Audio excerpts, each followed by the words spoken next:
You're already recording? Nobody ever told you to start recording, camera. But anyway, hello, peace and love, and welcome back to the Palace of Persephone. I'm trying to get my little life together over here, if you will. And there are some things that I wanted to talk about. I know I'm in a different setting than I usually am if you're returning to hang out with me here. But we will be helping do some new things in the house this week as my partner's out of town. So I need to be sleeping in a different room so that I can be awake for the little ones when they wake up in the morning. Wish me luck with that, waking up that early, because I'm a nocturnal creature.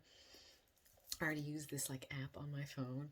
It's like you can choose what time you need to wake up, and it'll tell you what time to go to sleep to get the most REM cycles.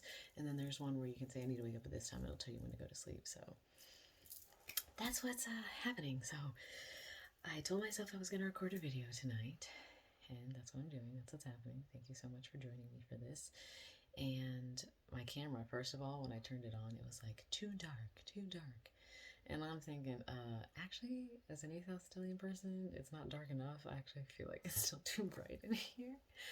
But anyway, I digress. So I thought it was kind of funny it said it was too dark in here, because this video is kind of me just wanting to share and unload and unpack some things that I've been processing when it comes to my own personal shadow work, and things that have been brought to the surface for me recently that I feel that I've sat with and reflected on enough that I can kind of sit and share them with you here right now. And so basically both of these instances have happened in the last couple of weeks, but I wanted to talk about them a little bit here and kind of flesh them out, just to see what other things may come up for you on your own personal shadow work journey. And so to kind of just go straight into shadow work lane. And to me, shadow work is never done. It's a continual process. It's something that will always be available for us to do the more we're willing to look at the darkness and look at the shadow. And so I'll go to the first instance and then I'll just work my way forward. So the things that I've been learning the most have been coming from interactions with children and with the children that I'm helping to take care of while I'm here with my partner. And it's interesting to recognize how much children do teach us. And I am going to be making probably a separate video further down the road about everything that I've learned from being around children and interacting more with children, because my sister and I were 14 years apart. So when I was raising her, it was a very different dynamic than me being an adult. I was 14, so I was still kind of, you know what I mean? So now that I'm interacting as a 28-year-old and interacting with a 3-year-old and a 10-year-old, it's kind of talking to, I feel that children require us to tap into our child, and they are children speaking their truth, and so it taps us into us being a child speaking our truth, in my opinion. And a lot of what I've noticed too is that children also teach, I guess I'll talk about that in the child video. I didn't want to get too far off track. So anyhow, this first lesson came from my 10-year-old niece, and I would kind of have to explain some of her astrological placements so you can understand that she has more fire in her chart than I do. I have no fire in my chart whatsoever. So I have some planets in a fire house, but as far as actual just signs, I don't have any fire signs.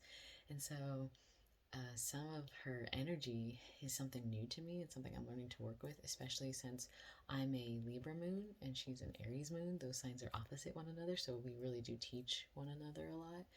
And this whole situation felt like it happened specifically for me to heal my inner child, for me to do some work with my shadow. And it was funny because, to kind of make a long story short, I was basically in the kitchen. She was playing her ukulele, she was practicing, and I didn't want to start my blender for the smoothie until she'd finished her song. And so I waited till she was done and I gave her a clap. And when I clapped, she just glared at me, and I was like, why are you glaring at me? She just wouldn't stop glaring at me. So I went ahead and started the blender. She just looked super mad, and I was like, what did I do? I just clapped. How did I make you mad? and she wasn't saying anything, but she had kind of been fiery all weekend, and there were a lot of astrological shifts happening, and Mars is in Scorpio, which was really firing her up. It's no longer in Scorpio, thank goodness, but I remember then I feel like it was just like for the next lingering 15 to 30 minutes, I was feeling a lot emotionally, and I was feeling like very emotionally sensitive and like misunderstood. There were all these little things coming up. I was like, why am I feeling so much from this instance where this child has glared at me? And I say some of this because then I went upstairs and I was like trying to figure out what I was feeling, and my partner came upstairs. And usually when I process stuff, I'm processing it alone. But he could tell that something had happened and that I was bothered. And so we sat and we talked about it. And then he started asking me questions that I don't usually ask myself. And well, um, as I was starting to talk about it, I was recognizing that it kind of triggered me because, and that's essentially what it did, it triggered some childhood trauma. And it came from all of the times that I was like bullied as a child, and I started getting bullied very early on as a child. And I think some of it was some of my astrological placements, being an eighth house stellium, having Mars in the eighth house, and like just a couple of my aspects. And then not really, I was an only child. I was like severely overprotected. And then when I finally did go to preschool, I was bullied in preschool. Like, what children we have out here bullying in preschool? I don't understand. But I remember my bully too. So just remember out there, if you've ever felt like maybe you were being a little mean to somebody, they might remember that. But as I was sitting with all these thoughts, I remember thinking, wow, now that I'm thinking about it and now that I'm speaking out loud about it to my partner and just kind of sitting with it, I recognize that a lot of my triggered trauma was from a lot of the times people would bully me. It would typically be girls. I didn't really have a lot of boy bullies. I think my first bully was a boy, and then all the other bullies were girls, but I moved every single year. We moved like at least once a year, sometimes twice a year. So I was in different schools a lot, so I was always having to make friends a lot, and I was learning how to make friends a lot. And I'd be like, hi, and trying to make, and this isn't even just to like talk up me as a person, but I generally want to be like nice to people. I want things to be harmonious. I want everyone to get along. Cancer, Sun, Libra, Moon here, Venus and Taurus, Mercury and Cancer. Like a lot of me just leans into wanting harmony and flow and happiness within everyone, as well as my Lemurian ancestry as well. Although recently I've been thinking it's not pronounced Lemurian, but maybe Lemurian. I don't know. I'm really trying to figure out how to find out how you pronounce it. But anyhow, so as I was sitting with these thoughts, I was like, every year I try to make friends. Some people would want to be my friend, but they're like cliques, is what I would notice. And there'd be like 3, 4, 5 girls all hang out, and there'd be one girl who was kind of like the head of the group, and they would never like me, and they would like they make fun of my forehead, they make fun of my teeth, they just make fun of my name, my hair, you name it. They would just find something that they didn't like about me visually because I had such a kind heart, and I guess they just didn't respond well to that. But I remember those feelings that I had of like, I just want to be friends, I just want to have friends and get along, and then to receive that energy and to be like kind of pushed away or cast out. It didn't really feel like it traumatized me in the moment, but maybe like subconsciously as an eighth house stellium, because it's your subconscious, it built up.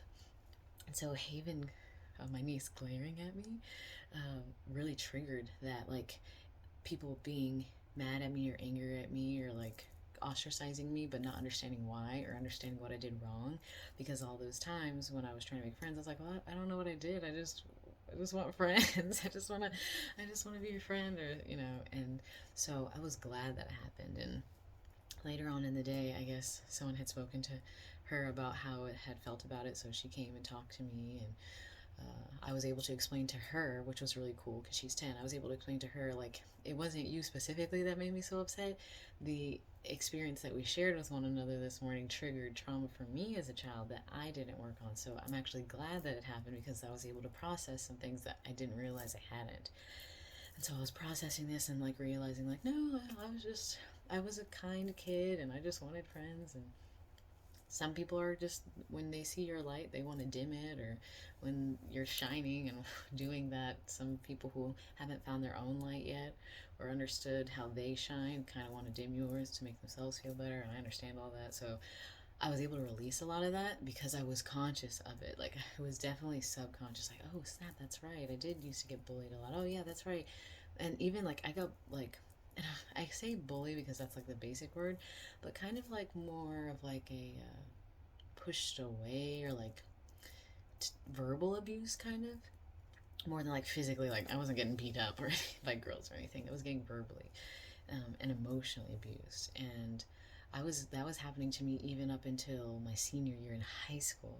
And I remember I was friends with someone almost the whole year, and I had just moved back because, like I said, I moved every year. So I just moved from Miami to Virginia my senior year, and there's a girl who like wanted to be my friend, and I didn't really like question it because I was like, cool, I have a friend, and we hung out all the time.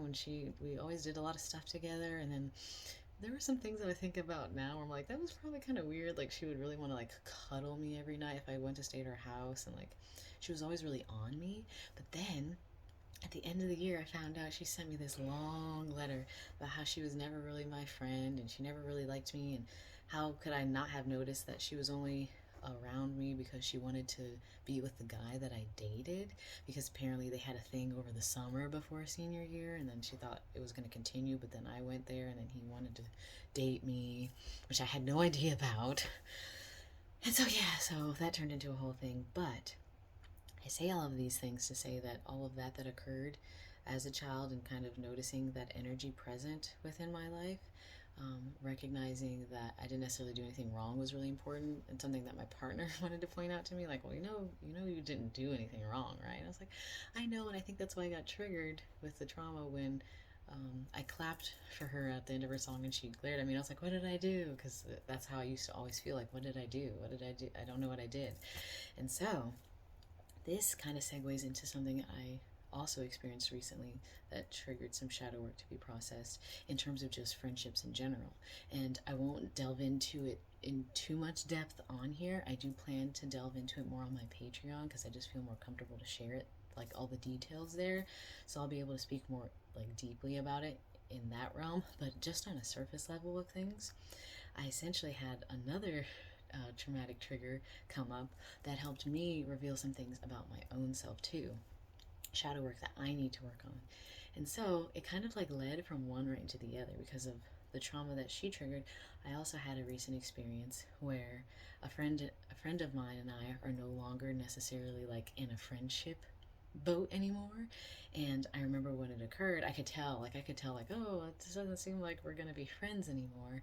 And I remember thinking though, when it happened, I was like, well, the emotions and all the feelings that the person expressed to me, and why they weren't necessarily receiving my apology for something that had occurred.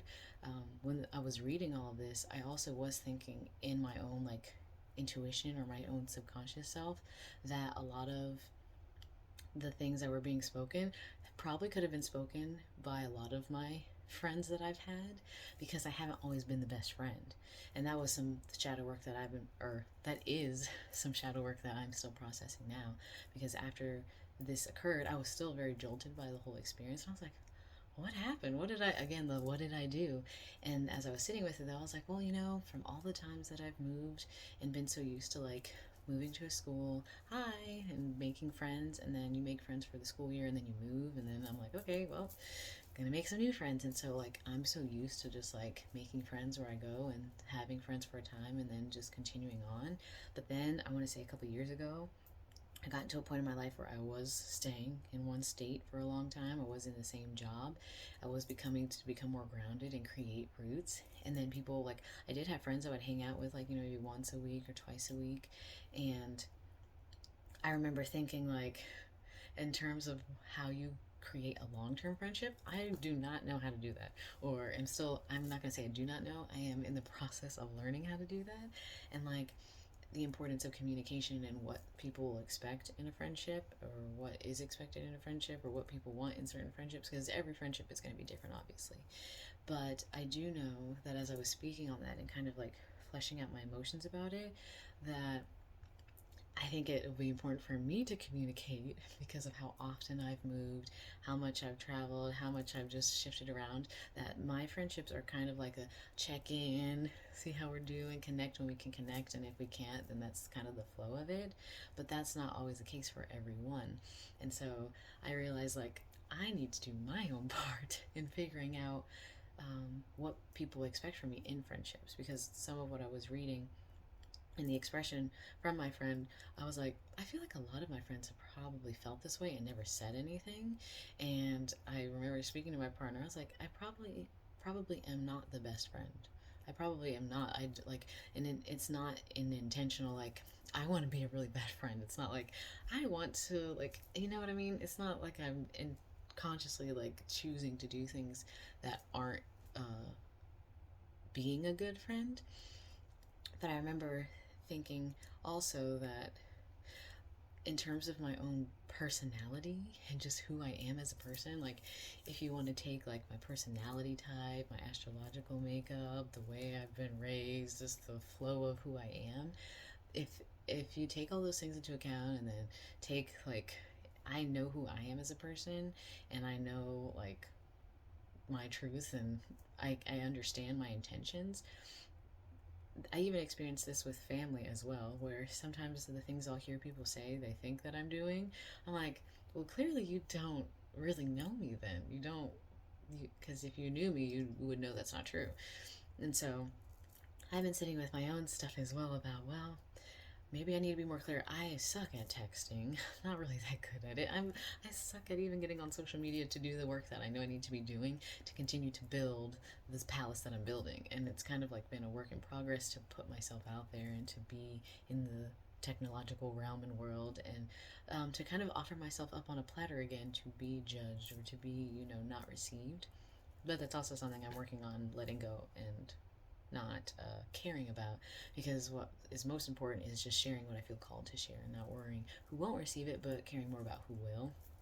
And so as I've been sitting with these thoughts lately, I have been really conscious of, especially because I have Sagittarius in my 11th house, which is your friendships that you create within your social realm, your work realm.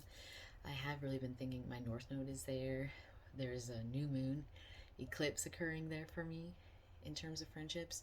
And so I guess what I need to do and be more conscious of, and like I said, I wanted this video to kind of be me talking about the shadow work that's been coming up, what I've thought about it, what I'm doing differently, and what I'm going to try and intentionally do. Um, it's going to be my goal at least because I do want friends. I do want to be able to have a tribe and to connect with people and to feel like there are people within my like energetic realm who are going through their own things that I can support and we can support each other, but also not feel so bad when I can't give what's expected. But also, I should check to see what's expected because then I'll know and I'll be like, I can't give that. So there has to, I think I need to create a better form of communication within my friendships and be like, I'm not the best texter, I'm not the best messenger, um, I'm not. I just kind of float, and when I feel called to do it, I'll do it. When I have the time, energy, and space, I'll do it because it's not like I'm just sitting around like twiddling my thumbs at the house. Like I'm helping with my niece, I'm helping with my nephew. I'm trying to work on my own personal work. I'm trying to sleep. I'm trying to eat. I'm trying to exercise, spend time with my partner, trying to connect back with my mother and my side of the family, and figure out what to do with my life. Meditate, like so. I feel like in bringing a better understanding of what's occurring within my realm, that those friends who are made for me will understand that. And I do have friends where I can just kind of check in and they understand that and they know it's not like intentional. But I also do feel bad because I feel like sometimes people will probably want more from me in a friendship than I can give at this moment in time. And that's something I'm still working through and releasing the, like, I feel bad about that. Excuse me. I feel like, I wish I could give more, but I literally just don't have the time and space. I just don't have it. So that's why I don't necessarily feel as bad because I know it's not because I'm making like other things to do. It's because I have other things to do.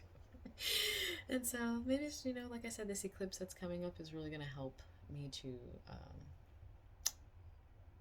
move things and clear things out so that there's space for things to come in. because eclipses do that for us anyway, so I'm happy for that. But this is just some shadow work that I've been going through and things I've been processing about my inner child and bullying and friendships, and all of it kind of wove together so beautifully that I was like, well, this would be kind of easy to sit and talk about. Like I said, I'm going to be talking about it more deeply on Patreon because it's kind of like vague, and I feel like some people will be like, I kind of know what you mean, but you didn't give me all the details. So I'll be doing that there, but just in general, like I feel that even talking about this will be helpful because I'm sure that there are other experiences that you've had on your in your own path where you recognized, especially if you interact with children, where you recognize like something's coming up for you from your own child self, and you're like, oh snap, what's happening? Especially like I said, I want to make another video just about what I've learned from being around kids, but also just in terms of like recognizing when that stuff comes up, not to push it down and to let it come up and to look at it because it's shadow, it's subconscious, and to look at it and be like, oh, yeah, because it isn't who you are, it's just something that affected your light, your being, and by releasing that, you're like taking the tarnish off of your shine, if you ask me. And so, yeah, I just felt called to talk about it, and I said I was going to make a video tonight, so I have, and I did, and I'm so glad. Like, it's kind of funny because I was gonna sit and like prepare myself to press record, and as I was writing, I saw that the camera was already recording, so I was like, okay, spirit guides, I get it. I'm just gonna start talking.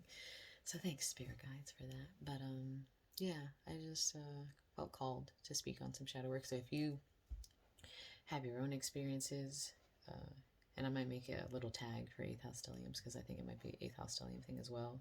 If you've had your own experiences with bullying or noticing some dynamics within your friendships or recognizing you can kind of be isolated, maybe 8th house stellium thing as well, or just in general, it doesn't even have to be like an astrological placement thing. Just taking a look at like how you grew up, um, the friendships you had, and then like the expectations you have, because I also don't have high expectations in friendships.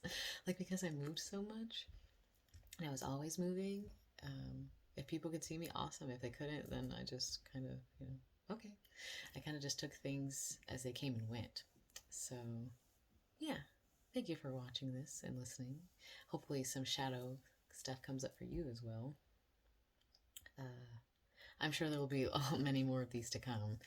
I feel that this is just the beginning, especially if you think about the time of year that we're in as we're moving from Samhain to Yule. This is the time to be unpacking shadow and working and releasing, because it's the end to shift, the beginning of the new year, as we're starting to bring new life to better things for ourselves, and with all the eclipses that are occurring too. So yeah, okay.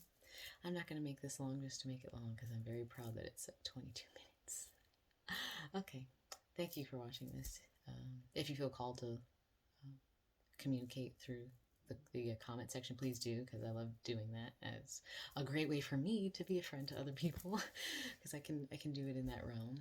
And please subscribe to join the tribe. I appreciate the support, especially through the winter time. It's going to be an interesting time here. So yeah, okay. Thank you for watching. Work with your shadow. It's okay. Peace and love.